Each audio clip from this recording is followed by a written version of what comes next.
Hey, friends, fans, followers, cool people, it is everyone's favorite, future, famous person.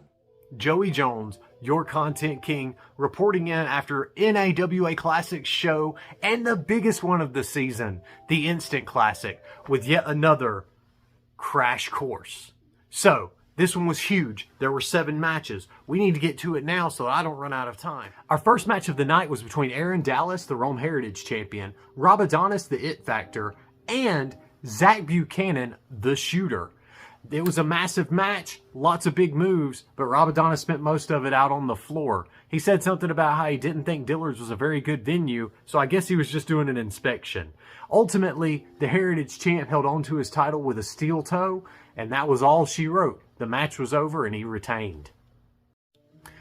The second match of the night followed a theme that would happen all throughout, which is 2 people that had previously been friends duking it out in a match that involved a lot of violence, a lot of viciousness, and all the tenacity you could hope for. And that was Cody McHale versus Ryan Marks. They pulled out all those stops on this last man standing match. There was blood everywhere. And ultimately at the end, there was a table. Ryan powerbombed Cody onto it. And it didn't give, but he did. The third match of the night was between the Wolves of War DJ Black and Joey Idol, tagging with Lamar Phillips, the Lethal Lariat, and the Golden Boys, Johnny Matthews, the Silverback, Dallas Andrews, the Judge of Wrestling, and Corey James, the Backwoods Bronco. This was pretty typical fare for the Golden Boys. They held their own for a little while, which was impressive, but ultimately, Lamar Phillips hit the Lethal Lariat, and nobody comes back from that. Let's just be honest. Our fourth match of the night was between Tyler Smith, the regular guy, and Bobby Moore, accompanied by Harley Ray. This one was just 2 guys who had a grudge beating the brakes off of one another. It was vicious, it was mean, and it ended with Harley getting a bit of her own medicine with that beauty spray and Bobby Moore getting his turn to take the win. I don't actually know if this one's over.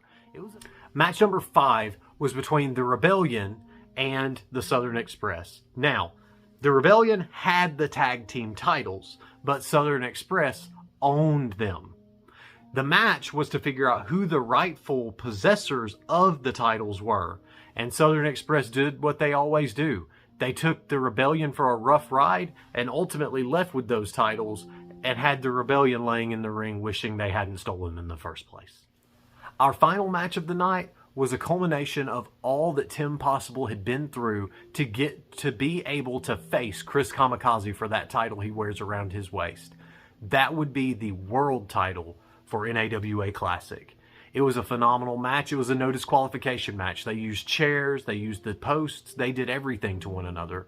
And it seemed as if Tim could have taken this one. He did everything he possibly could, but Kamikaze could not be kept down. And when it was all said and done, Kamikaze hit a judgment slam onto chairs from the top rope and left with his title yet again, carrying his beloved chair with him. And that closed out the night except for one thing, and that'll get us to our 7th match. So let's talk. The 7th match was a death match. We aren't using footage of this one. We're not going to talk long about it. Just know that it happened. If you were there, you saw it. If you weren't, too bad. Next time, show up when we have a show. That being said, I appreciate your appreciation. I'm grateful for your gratitude. And I will see you next time.